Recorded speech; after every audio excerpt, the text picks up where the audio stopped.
एक बार गौतम बुद्ध अपने शिष्यों के साथ एक गांव की तरफ जा रहे थे।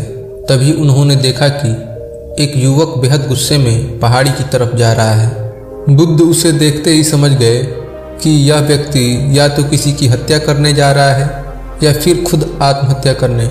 वो युवक जैसे ही पहाड़ी से कूदने जा रहा था, गौतम बुद्ध ने तुरंत उसका हाथ पकड़ लिया और उसे खींच लिया। यह देख उस युवक ने कहा, आप मेरा हाथ छोड़ दें, मेरा जीवन है, मैं जो चाहे इसके साथ करूं, आप मुझे मत रोकें। बुद्ध ने कहा, ठीक है, तुम चाहो तो दोबारा से कोशिश कर लेना, लेकिन पहले 10 मिनट रुक जाओ। 10-12 बार लंबी सांसें लो और अपनी हथेलियों को खोल दो। उसके बाद ही मैं तुम्हें दोबारा आत्महत्या करने दूंगा, उससे पहले नहीं। युवक बोला, आप मुझे बेकार ही इतना परेशान कर रहे हैं, मैं पहले से ही इतना परेशान हूँ, लेकिन अगर आप कहते हैं तो ठीक है, मैं 10-12 बार लंबी सांसें ले लेता हूँ, अपनी हथेलियाँ खोल देता हूँ, उसके बाद आप मुझे आत्महत्या करने से नहीं रोकेंगे।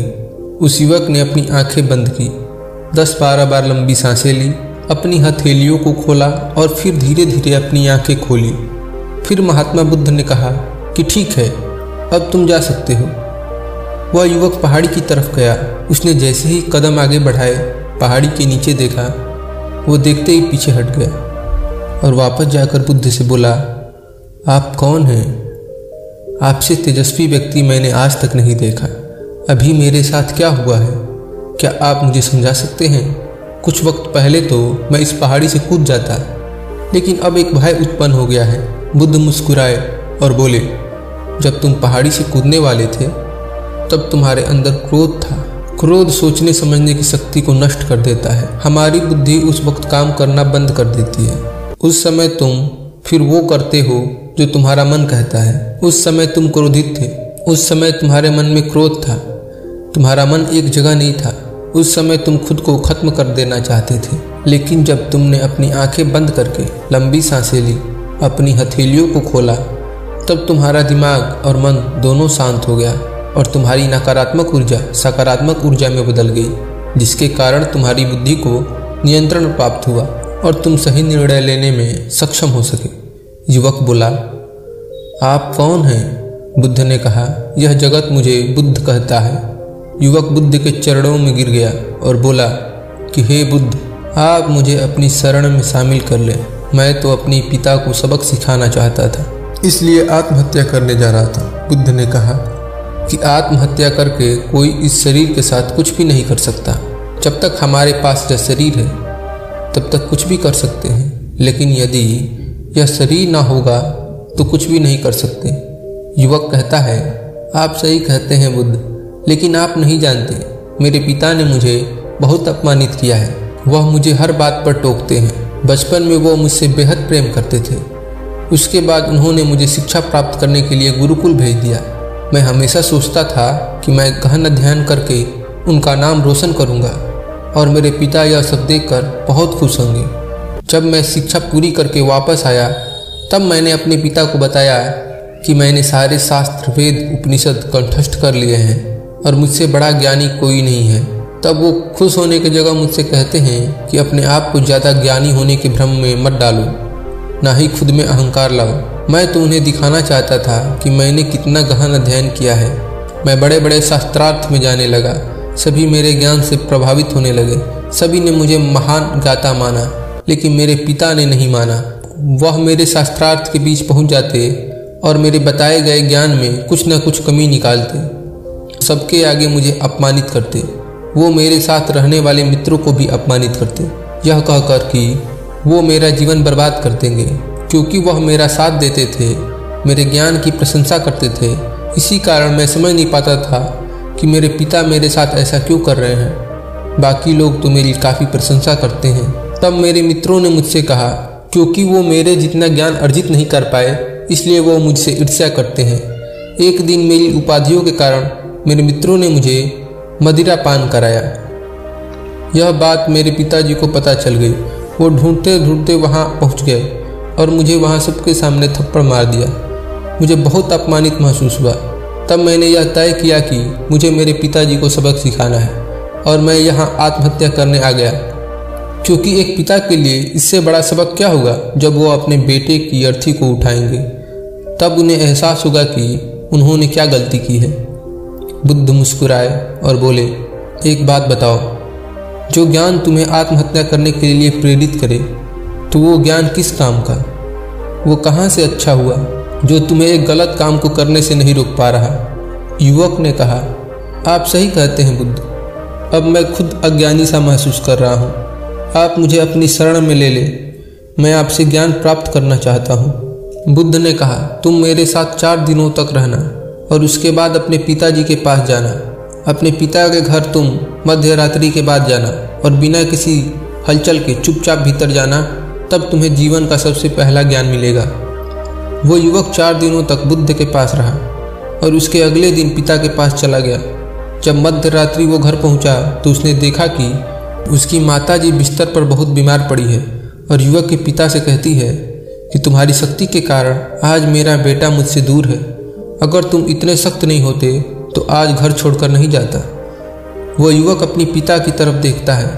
वो देखता है कि जिनकी आंख में आज तक आंसू नहीं देखे थे, आज वो नम आंखों के साथ बैठे हैं। उसके पिता कहते हैं, मैं उसे दुख नहीं देना चाहता था, बस उसके अंदर अहंकार न आए उसे दूर करता था।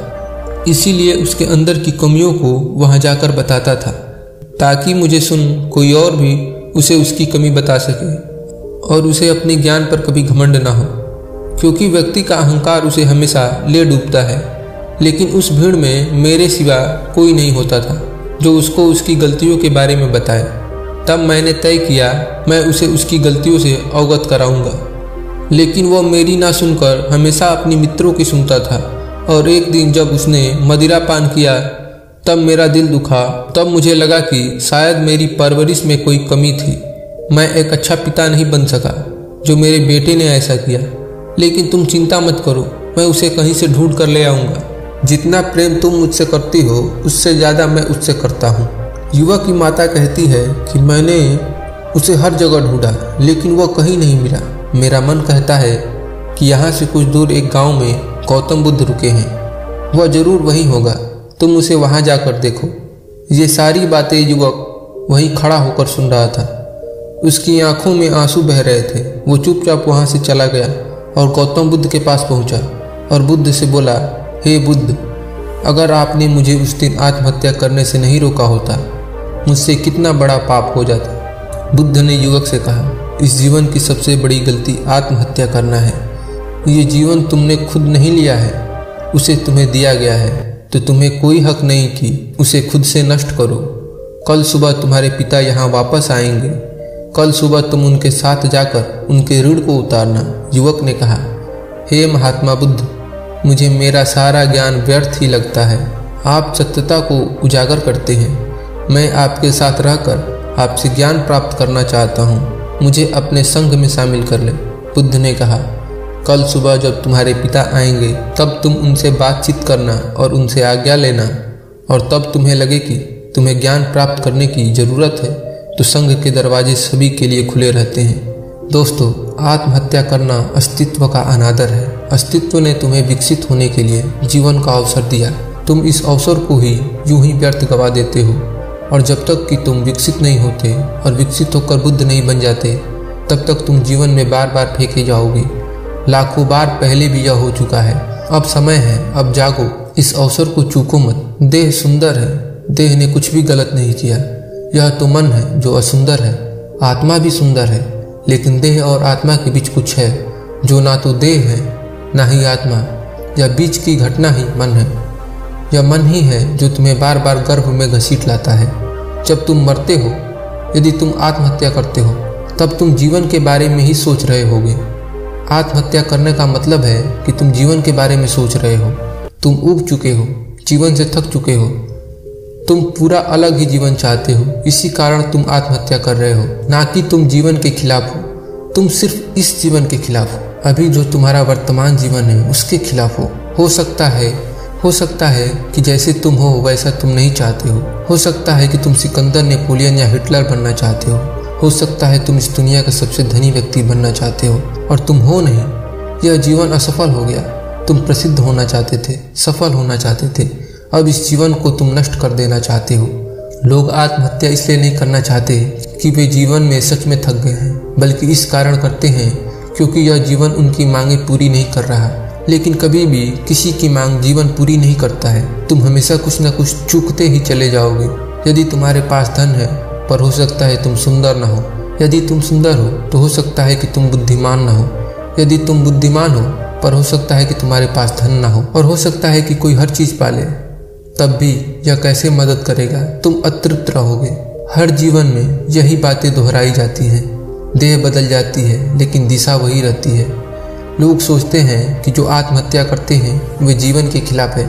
यह सत्य नहीं है। वे जीवन के प्रति बहुत अधिक लालसा रखते हैं। वे जीवन के लिए बहुत अधिक वासना रखते हैं, और चूंकि जीवन में उनकी वासना पूरी नहीं हो सकती तो गुस्से में, तनाव में, विषाद में, हताश में वो स्वयं को नष्ट कर लेते हैं। मैं तुम्हें आत्महत्या करने का सही तरीका सिखाऊंगा। देह को नष्ट करके नहीं। देह तो अस्तित्व के सुंदरतम उपहार है। मन अस्तित्व का उपहार नहीं है। मन समाज से संस्कारित है। देह उपहार है एवं आत्मा उपहार है। इन दोनों के बीच समाज तुम्हारे साथ तरकीब खेलता है। इसलिए समाज ने मन को बनाया। यह तुम्हें महत्वाकांक्षी बना देता है। यह तुम्हें ईर्ष्या, प्रतिस्पर्धा, हिंसा देता है। यह तुम्हें हर तरह की गंदी बीमारियां देता है। लेकिन इस मन का अतिक्रमण किया जा सकता है। मन को एक तरफ रखा जा सकता है। यह बड़ा आसान है। तुम्हें बस इसका तरीका आना चाहिए। और आत्महत्या में मरना इतना पीड़ादायी है क्योंकि यह प्राकृतिक बात नहीं है। यह सर्वाधिक अप्राकृतिक बात है। कभी भी कोई वृक्ष आत्महत्या नहीं करता, सिर्फ आदमी करता है, क्योंकि सिर्फ आदमी इतना पागल हो सकता है। प्राकृतिक आत्महत्या के बारे में कुछ नहीं जानती। यह आदमी की खोज है। यह सबसे अधिक भद्दा और कुरूप कृत्य है। और जब कभी भी तुम स्वयं के साथ कोई बहुत ही भद्दी और कुरूप बात करते हो तो तुम आशा नहीं रख सकते कि तुम्हें आगे एक बेहतर जीवन मिलेगा। तुम मन की बेहद निकृष्ट दिशा में मरोगे और तुम बहुत ही निकृष्ट गर्भ में प्रवेश कर लोगे। लेकिन आत्महत्या की जरूरत ही क्या है? जरा प्रश्न करो। तुम निश्चित ही गलत ढंग से जिए हो।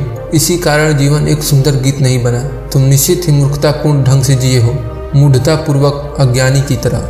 इसी कारण जीवन में उत्सव नहीं आया। तुम सितारों के साथ आनंद में नाच नहीं सकते, और ना ही फूलों के साथ नाच सकते हो, और ना ही हवाओं के साथ। ना बरसात में मस्त होकर नाच सकते हो, क्योंकि तुम गलत तरीके से जिए हो, जो तुम्हारे जैसे ही लोगों ने तुम्हारे ऊपर थोप दिए हैं। यह सतत चलने वाली घटना है।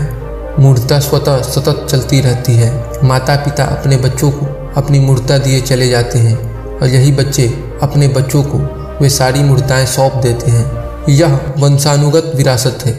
इसे परंपरा कहते हैं, इसे विरासत कहते हैं, संस्कृति कहते हैं, बड़े बड़े नाम हैं। तुम जिस भांति जब तक जीते रहे हो उस पर विचार करो, और तुम्हें तुम्हारे जीवन में एक नई तरह की बुद्धिमत्ता आएगी, और तुम्हारा जीवन अधिक प्रखर होगा। अपने संस्कारों पर विचार करो। अब तक जैसे जिए हो उस पर ध्यान दो। कहीं बुनियादी रूप में कुछ गलत हुआ है? पक्षी गीत गा रहे हैं, और वृक्ष और फूल, यह अनंत अस्तित्व, यह जगह क्या आत्महत्या करने की है? इस जगह नृत्य करो, गीत गाओ, उत्सव मनाओ, प्रेम करो और प्रेम करने दो। और यदि तुम इस अस्तित्व को प्रेम कर सकते हो, यदि तुम इस अस्तित्व के आशीर्वाद को महसूस कर सकते हो, तो मैं तुमसे वादा करता हूँ कि जब कभी तुम मरोगे तुम वापस लौट कर नहीं आओगे, क्योंकि तुमने पाठ सीख लिया। अस्तित्व कभी किसी को फिर वापस नहीं भेजता।